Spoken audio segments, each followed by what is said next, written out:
பன்னீர்செல்வம் இதுல குறிப்பாக முதல் கட்ட பேச்சுவார்த்தை 79ல நடக்கிறப்ப பலருமே சொன்னது வந்து டெல்லியிலிருந்து ஒரு போன் கால் வந்தது.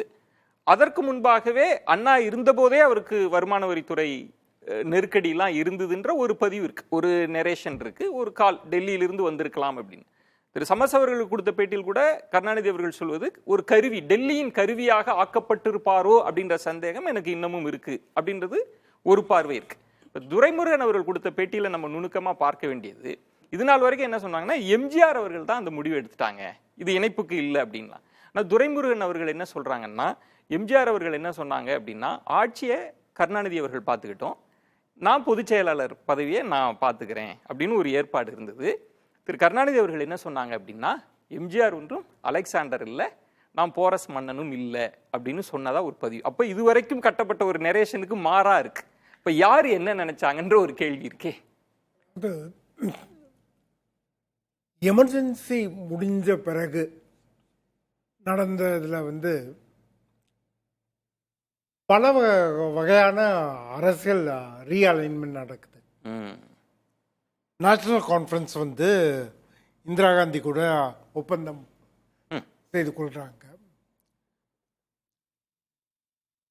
இவங்க வந்து ஜனதாதளோட வெவ்வேறு ஃபேக்ஷன்ஸுக்கு வந்து ஒன்றாவது. இந்த பார்வையில தான் வந்து நீங்க வந்து பிஜுடைய முயற்சியை பார்க்கணும். பிஜுடைய முயற்சியில் இருக்கிறது ரெண்டு கூறு. ஒரு கூறு மாநில சக்திகள்லாம் ஒன்னா இருக்கணும். ரெண்டாவது கூறுங்கிறது வந்து இது ஒன்னா இருக்கிறதுக்கு வந்து அடிப்படை யுனைட் இஷ்யூ வேணும். இந்த இதில் தான் வந்து அது நடக்க ஆரம்பிக்குது. ஆனால் அவருடைய அந்த முயற்சி வந்து ஃபெயிலியர் ஆகுது. திமுக அதிமுகவும் ஃபெயிலியர் ஆச்சு. அவர் வந்து நடத்த அந்த பஞ்சாப்ல அவரை எடுத்துட்ட முயற்சியும் ஃபெயிலியர் ஆச்சு. அவருடைய முயற்சிகள் வந்து ஃபெயிலியர் ஆச்சு.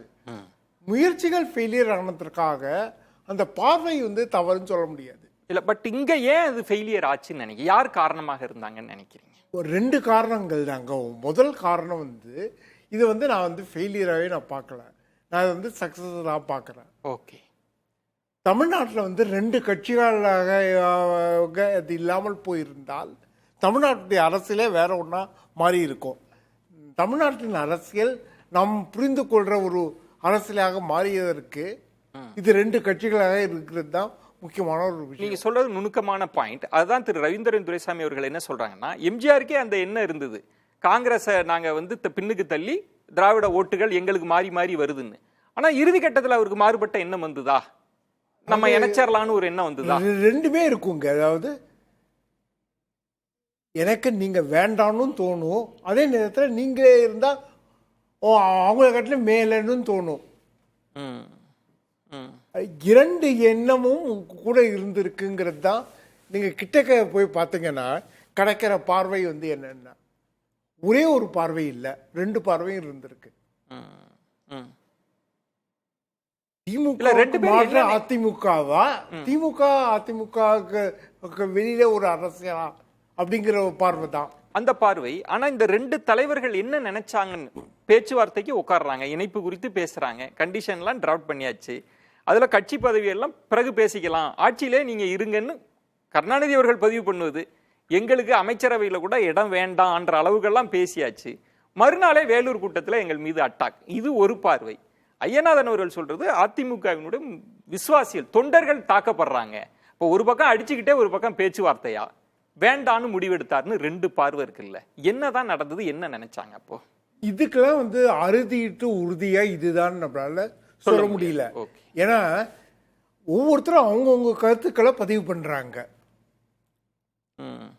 ஆனால் வந்து உங்க திமுகவின் கருத்துக்கள்னு பதிவு பண்ணப்படுது, அதிமுகவின் கருத்துக்கள்னு பதிவு பண்ணப்படுது. நீங்க ஒரு டிஸ்டன்ஸ்ல இருந்து பார்க்க ஆரம்பிக்கும் போது கிடைக்கிற ரெண்டு முக்கியமான பார்வைகள் இருக்கு. முதல் பார்வைங்கிறது வெளியிலிருந்து செயல்படுவர்களுடைய அதிகாரம் என்ன. இப்ப யாருக்கு அப்ப அதிகாரம் இருந்திருக்கு? அப்ப வந்து எம்ஜி ராமச்சந்திரன் என்ற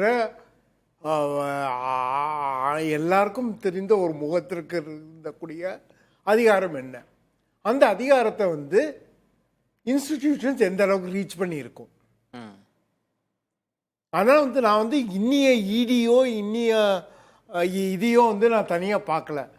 இது வந்து ஒரு நீட்சியாக தான் பார்க்குறேன். அப்போ மூன்றாவது ஒரு கரம் வேலை வாரன் ஹேஸ்டிங்ஸ் காலகட்டத்தில் இருந்து ஸ்டேட் அப்படிங்கிறது வந்து தன்னுடைய நீட்சியை இப்போ நான் இப்படி புரிஞ்சுக்கலாமா, இந்த இணைப்பு நடந்துடக்கூடாதுன்னு டெல்லி நினைச்சது, டெல்லியில் உள்ளவர்கள் நினைச்சாங்க, டெல்லி பயந்தாங்க.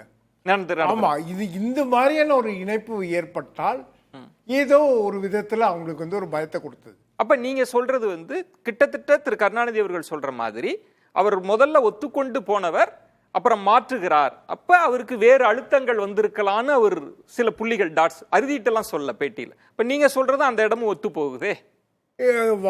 வாய்ப்புகள் இருக்கு. காரணம் வந்து என்னன்னா அதே காலகட்டத்தில் நீங்க உருவான மீதி விஷயங்களை யோசிச்சு பாருங்க. நேஷனல் கான்ஃபரன்ஸ் இந்திரா காந்தி அலையன்ஸும் அதே பீரியட் தான் வர ஆரம்பிக்குது. அதுவும் எங்கேயுமே போய் முடியல. ஓகே, நீங்க வந்து ஆர்டிகல் 370க்கு மேல எங்கேயோ போய் நிக்க போகுதுன்னு நினைச்சவங்க.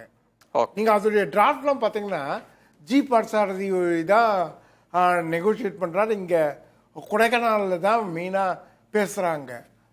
அது எங்க போய் நடந்தது?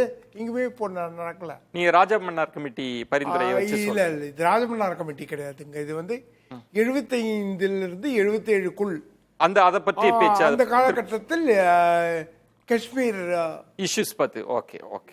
சோ இப்போ உங்கள் பார்வைன்றது வந்து வேறொரு கரம், வேறொரு காலகட்டத்தில் இந்திய அரசு அப்படிங்கிறது வந்து ஒரு குறிப்பிட்ட திசையை நோக்கி நகர ஆரம்பித்தது.